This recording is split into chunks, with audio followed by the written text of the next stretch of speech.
kita mulai pembelajaran dari ini kita buat dahulu kelas ini ke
Gavin Adrian Syah, Dedi Edi Irawan, Hafiz Rizky Fernanda,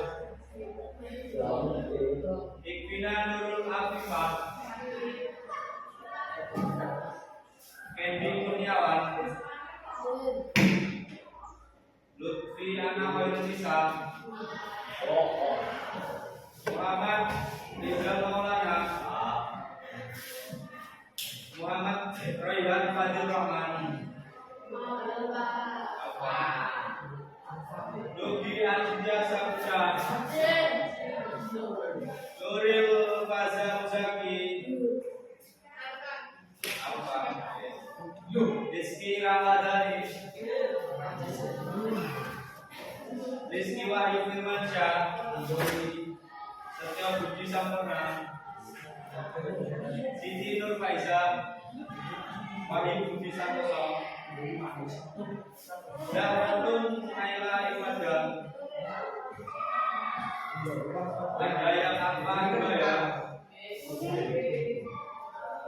Untuk pertemuan kali ini kita akan belajar materi tentang struktur dan fungsi jaringan tumbuhan. Tujuan pada pembelajaran kali ini adalah setelah peserta didik belajar diharap mampu menjelaskan pengertian jaringan pada tumbuhan, kemudian mengidentifikasi jenis-jenis jaringan tumbuhan. Kemudian mari kita ingat materi kemarin terlebih dahulu, yaitu tentang struktur sel tumbuhan seperti sel, vakuola, dan betul. Nah, coba kalian amati gambar ini.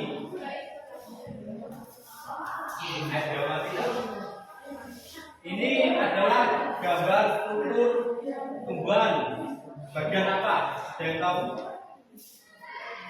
Coba diamati, ada jaringan parasite, spons, stomata, epidermis bawah, xilem luar, dan epidermis atas. Stomata adanya di mana juga? Oke, kurang tepat. Apa tadi? Ini adalah jaringan tumbuhan pada daun. Jaringan tumbuhan adalah sekumpulan sel yang memiliki bentuk dan fungsi yang sama, yaitu menunjang kehidupan tumbuhan. Klasifikasi jaringan tumbuhan, yaitu ada jaringan meristem atau jaringan muda, kemudian jaringan permanen. Jaringan permanen ada jaringan epidermis, jaringan parenkim, penyokong yang terdiri dari kolentim dan sklerenkim. Kemudian jaringan pengangkut yang terdapat ada xilem dan floem. Jaringan meristem. Struktur jaringan meristem, selnya aktif membelah, berdinding tipis dan memiliki inti sel besar. Itu untuk pertumbuhan primer dan sekunder. Letaknya terdapat pada ujung batang dua, yaitu jaringan Mersen primer dan jaringan Mersen sekunder.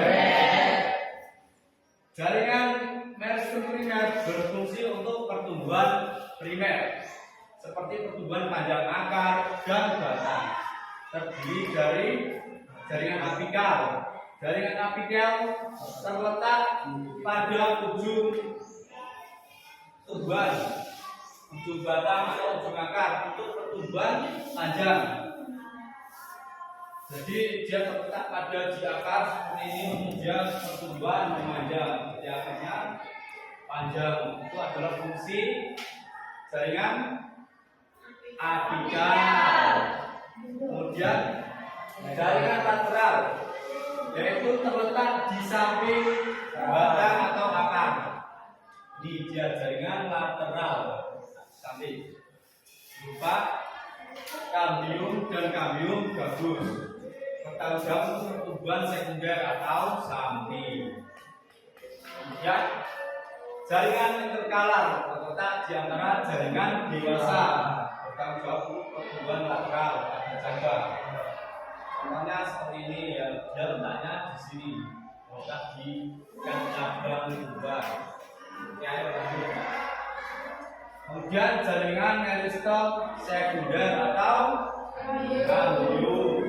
Jaringan ini bertanggung jawab untuk pertumbuhan sekunder, seperti pertumbuhan bel batang, akar, terdiri dari kambium vaskuler dalam dan keluar, sehingga menyebabkan pertambahan diameter batang. Jadi dia berfungsi untuk pertumbuhan lebarnya diameter batang. Kemudian kambium gabus terletak di luar silem.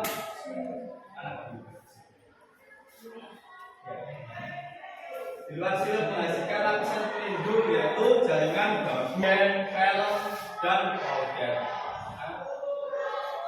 Kemudian jaringan yaitu lapisan terluar tumbuhan yang berfungsi sebagai pelindung dari kerusakan, penguapan dan infeksi. Pada jaringan epidermis terdapat stomata yang memungkinkan untuk pertukaran gas atau bernafas tumbuhan. Kemudian terdapat rambut akar yang membantu penyerapan air. Spina terdiri yang berfungsi untuk melindungi tumbuhan. Ini adalah contoh jaringan epidermis. Dia terletak di paling luar, berbentuk daun. Jadi dia terletak di sini yang paling atas, berbentuk itu merupakan jaringan epidermis. Ayo lanjut. Kemudian jaringan parenkim, juga jaringan dasar. Jaringan pertama yang mengisi rongga ruang antara jaringan lain terdapat di seluruh bagian tumbuhan. Jadi dia berfungsi untuk mengisi ruang-ruang antar jaringan lain yang terdapat seperti batang, akar. Fungsinya adalah untuk fotosintesis, menyimpan cadangan makanan, mengisi ruang jaringan dan menyebar luka. Dan jaringan penyokong, jaringan pada tumbuhan yang berfungsi memberikan dukungan kekuatan pada tumbuhan, yang terdiri dari jaringan Polenkin dan Sklerotik. Berfungsi memberi dukungan mekanis pada organ tumbuhan yang masih aktif, memiliki jenis sel yang tebal dan memberikan dukungan fleksibel.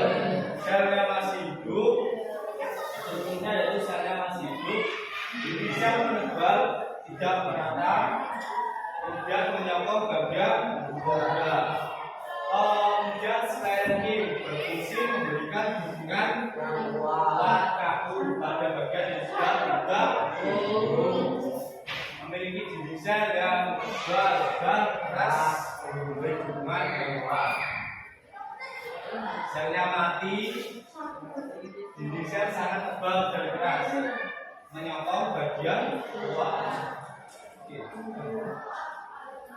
Jaringan pengangkut, yaitu jaringan yang berfungsi mengangkut air mineral dan zat makanan hasil fotosintesis dari satu bagian tumbuhan ke seluruh bagian tumbuhan, serta di akar, batang, dan daun tumbuhan. Yang pertama ada silem atau pembuluh kayu. Dia berfungsi mengangkut air dari akar, kemudian dibawa ke daun. Paham? Jadi dia mengangkut air dan mineral dari akar di mana naik ke daun. Sebetulnya pembuluh terdiri dari trakea dan trakei. Struktur dari pembuluh silem yaitu terdiri dari trakea dan trakei. Meski paham? Terdiri apa? Dari apa struktur silem? Oke. Kemudian floem atau pembuluh tapis atau pembuluh rugi. Ayo, apa? Pembuluh apa? Floem. Ayo, floem. Pembuluh apa? Pembuluh tapis.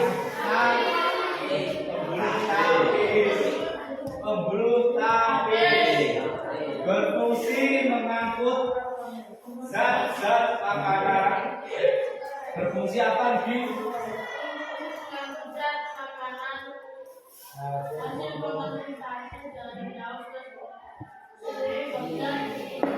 Oke, jadi fungsi floem atau pembuluh tapis yaitu mengangkut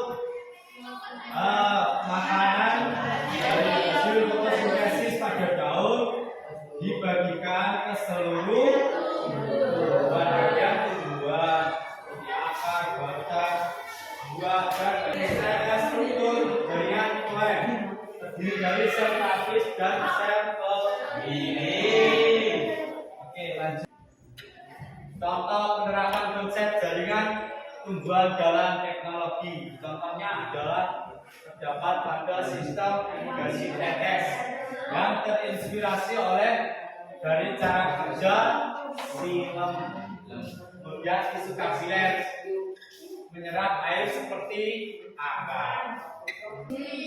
Oke, ini ada kuis cepat. Siapa yang bisa menjawab akan mendapatkan nilai plus? Oke, sejuta rugi.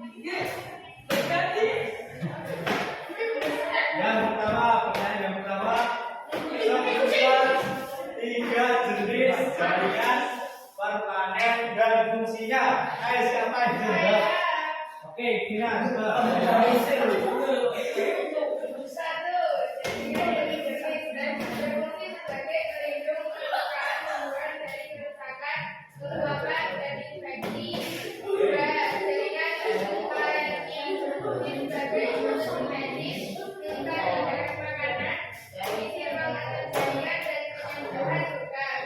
cepat sekali.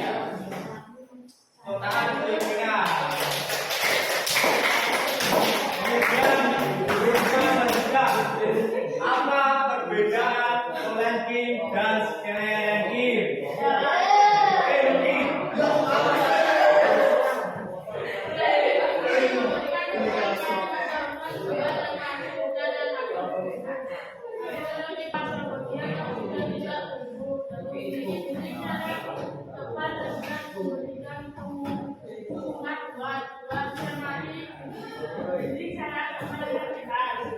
Oke, cepat sekali. Ini kita akan melaksanakan diskusi kelompok. Saya akan membagi kalian menjadi 3 kelompok. Ini kelompok 1, ini kelompok 2, ini kelompok 3. Ini sama ini. Sudah. Kalau kalian pakai dulu mejanya. Berada di posisi kelompok masing-masing ya. Saya akan membagikan LKB 3 Nah,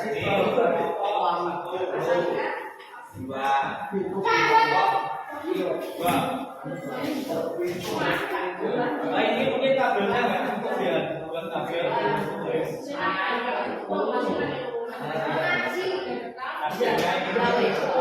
Kalian membaca materi tentang struktur dan fungsi jaringan tumbuhan terlebih dahulu. Nah, di buku paket kalian pasti ada buku paketnya. Kemudian diskusikan dengan anggota kelompok kalian masing-masing. Kalian berdiskusi sesuai yang ada di LKPD. Kemudian mengisi tabel berdasarkan hasil ini ya. Oke. Kemudian nanti persiapan untuk presentasi. Oke, kalau begitu silakan kalian berdiskusi dengan kelompok masing-masing. Tak kasih waktu 20 menit.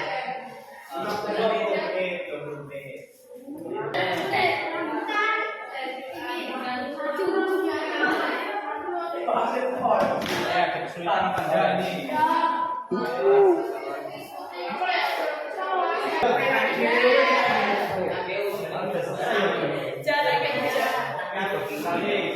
Tinggal nanti presentasi ya. Kelompok satu kabar ini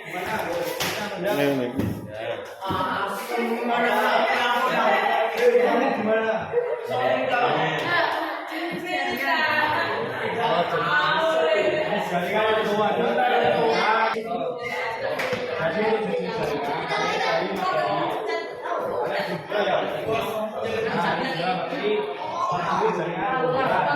Kalian baca ini dan diskusikan, kemudian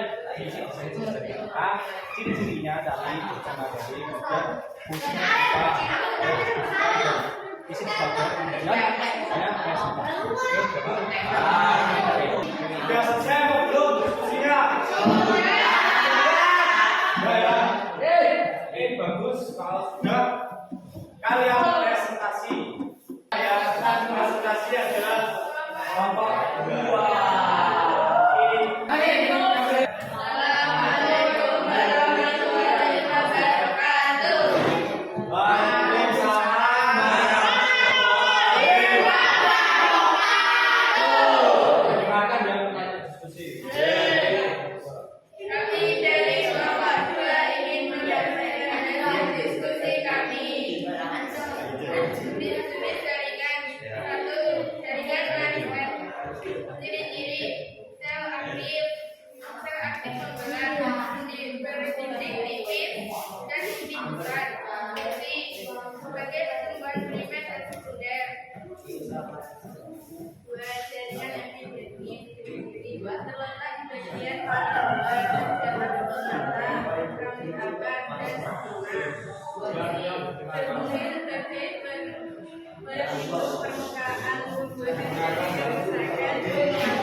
Kelompok selanjutnya, kelompok yang akan mempresentasikan selanjutnya adalah kelompok satu.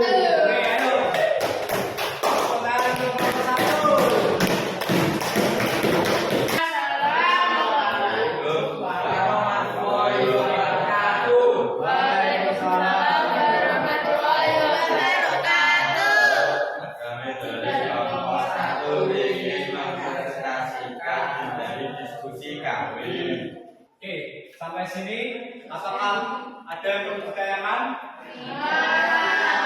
Sudah paham semuanya ya? Hari ini kita telah mempelajari struktur dan fungsi jaringan pada tumbuhan yang terdiri dari jaringan manusia, yaitu jaringan muda yang berarti dalam tumbuhan. Kemudian jaringan jaringan epidermis yang berbentuk kemudian jaringan paranemis yang bergerak fotosintesis, kemudian jaringan terdiri dari koleksi dan seri yang berfungsi kembali kemudian jaringan pengangkut terdiri dari silom dan organ. Apa sih yang kalian dapat setelah pembelajaran tadi?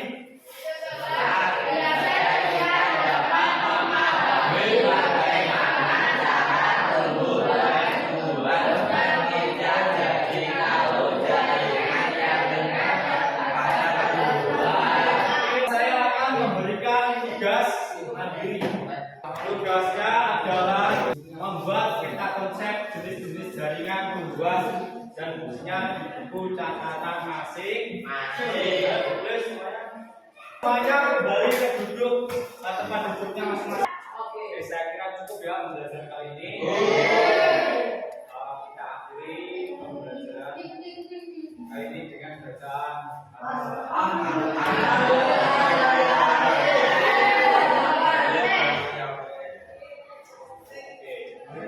terima kasih semuanya atas partisipasinya dalam belajar kali ini. Oke, assalamualaikum warahmatullahi wabarakatuh.